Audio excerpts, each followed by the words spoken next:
Hansi Flick's Barcelona has one glaring weakness, and Xabi Alonso knows exactly how to expose it.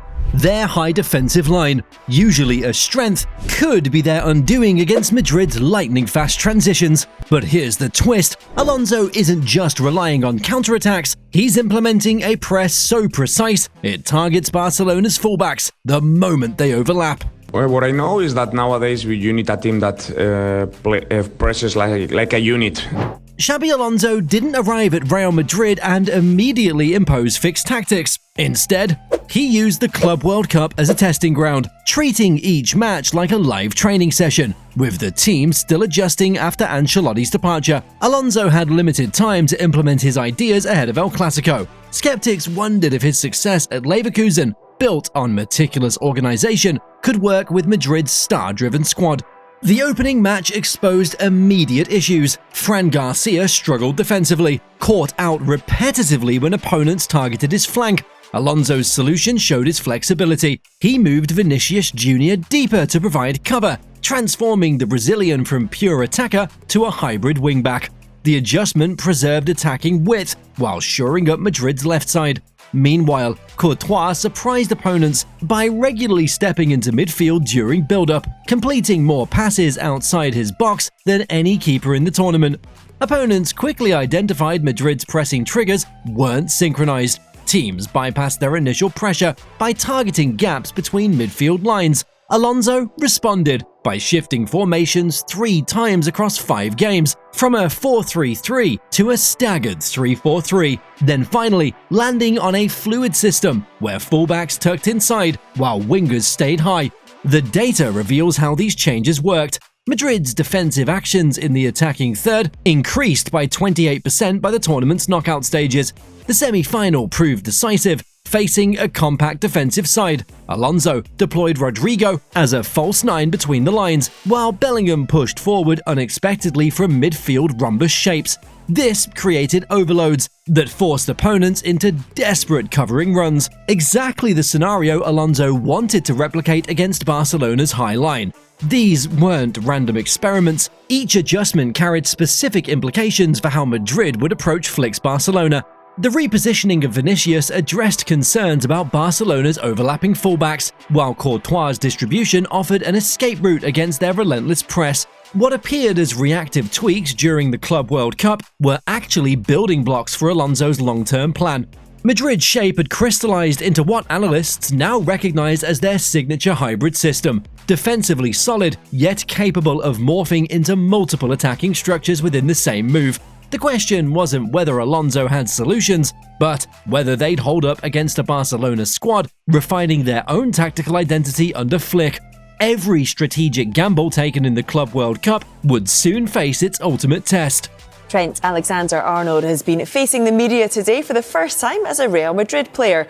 When Trent Alexander-Arnold arrived at Real Madrid, it wasn't just another signing. It marked Xabi Alonso's most drastic tactical shift. The days of traditional fullbacks in El Clasico were fading. Modern systems demanded more from wide defenders, especially against Barcelona's relentless attacks. Critics questioned whether a player known for his role in Liverpool's system could adapt to La Liga's more technical, possession-heavy style. Alonso's response? He didn't just adapt Alexander-Arnold, he redesigned his entire system around him. Instead of using him as a conventional right-back, Alonso deployed Alexander-Arnold as a right-sided midfielder who drops into a back 3 during build-up. This created immediate overloads in the middle, often giving Madrid a 4 versus 3 numerical advantage in midfield, a direct counter to Barcelona's press. Unlike at Liverpool, where he had more freedom to push forward but sometimes left defensive gaps, at Madrid he became a controlled weapon, balancing attack and possession. Dean Housen added another layer to Madrid's evolving system. His ability to bypass lines with precise long passes became essential. Opponents expecting a slow build-up suddenly faced direct balls over the top, often targeted toward Vinicius Jr. or Fran Garcia sprinting behind. This verticality forced defenses deeper, opening space for Madrid's midfielders to operate. Alonso's most daring innovation was the 3-2-5 attacking shape. With wingers staying wide and fullbacks tucking inside, Madrid created a stretched high line that forced Barcelona's defense into uncomfortable one-on-one situations. The wingbacks didn't just stay high, they added tempo, forcing defenders to either step out and leave gaps or stay deep and surrender space for cutbacks. Bellingham's role was equally crucial. Freed from rigid midfield duties, he moved unpredictably between opposition lines, often arriving late in the box when Vinicius or Mbappe drifted wide. This movement is said to disrupt Barcelona's marking schemes. Defenders wouldn't track him without abandoning their shape. Alonso refined Bellingham's positioning, making sure he conserved energy for explosive bursts rather than covering excessive ground. The result? It's what analysts now call structured chaos. On the surface, Madrid's attack seemed spontaneous. Players swapped positions, runners appeared from unexpected areas, and passes carved through zones rather than following set patterns. But every movement was deliberate, designed to drag Barcelona out of position and create mismatches. Yet, tactical innovation alone doesn't win matches. Systems only work if players execute them with precision. Alonso's hybrid approach gave Madrid multiple ways to break Barcelona down. But the real question? It was whether they could maintain discipline against Flick's relentless pressing machine. The foundation was set, now came the true test of preparation against execution.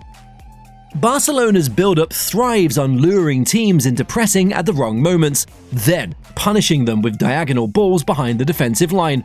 Previous Madrid managers fell into this trap repeatedly, pressing high at predictable times only to get torn apart by Flick's positional rotations. Xabi Alonso took a radically different approach. Instead of pressing every pass, his Madrid waits for specific triggers, most notably when Barcelona's fullbacks pushed beyond the midfield line. This isn't passing defending, it's pressing with surgical precision. The numbers prove it. Under Ancelotti, Madrid won possession in Barcelona's defensive third just 1.7 times per match on average. Alonso's system? That generates 2.3 such turnovers, a 38% increase that directly translates to dangerous counterattacks. It's not about chasing shadows anymore. Now, Madrid presses only when they can force Barcelona into pre-planned traps. The most effective comes when Koundé steps too high. That's when Vinicius and Rodrigo shift from marking centre-backs to intercepting the pass into midfield. Vinicius's defensive evolution is key here. Under previous managers, he'd often press aggressively but aimlessly, leaving gaps behind him. Alonso retrained him to prioritize positioning over pure intensity. Rather than sprinting at defenders, Vinicius now cuts passing lanes, especially the diagonal switches Barcelona loves to use against high lines. This subtle adjustment means even when Madrid doesn't win the ball immediately, they disrupt Barcelona's rhythm and force rushed passes. Out of possession, Madrid often shifts into a compact 5-4-1 mid-block. The wing-backs drop alongside the centre-backs, while the wingers tuck in to clog central passing lanes. This funnels Barcelona's build-up toward the flanks, exactly where Alonso wants them. With the touchline acting as an extra defender, Madrid's midfielders can aggressively close down without fear of being bypassed. Recovery stats now show that they win 58% of duels in these wide zones, compared to just 42% under Ancelotti. The real innovation? It's how Madrid turns these turnovers into instant attacks. When they win the ball wide, the nearest winger immediately drives inward, while the opposite side fullback surges forward. This creates a 3v2 overload against Barcelona's recovering centre-backs. It's no accident that Madrid's average possession to shot time has dropped from 12 seconds to under 8 under Alonso. Flick's system depends on fullbacks creating width, but that's exactly what Alonso's press exploits. By allowing them to advance just enough before springing the trap, Madrid turns Barcelona's greatest strength into a liability. But pressing systems need perfect execution. One mistimed step or missed interception can leave Madrid exposed against Barcelona's lethal finishers. The margins are razor thin. Alonso's entire plan hinges on his players recognizing those pressing triggers, a split second faster than Barcelona's playmakers can react. The system gives them every advantage, but talent always has the final say.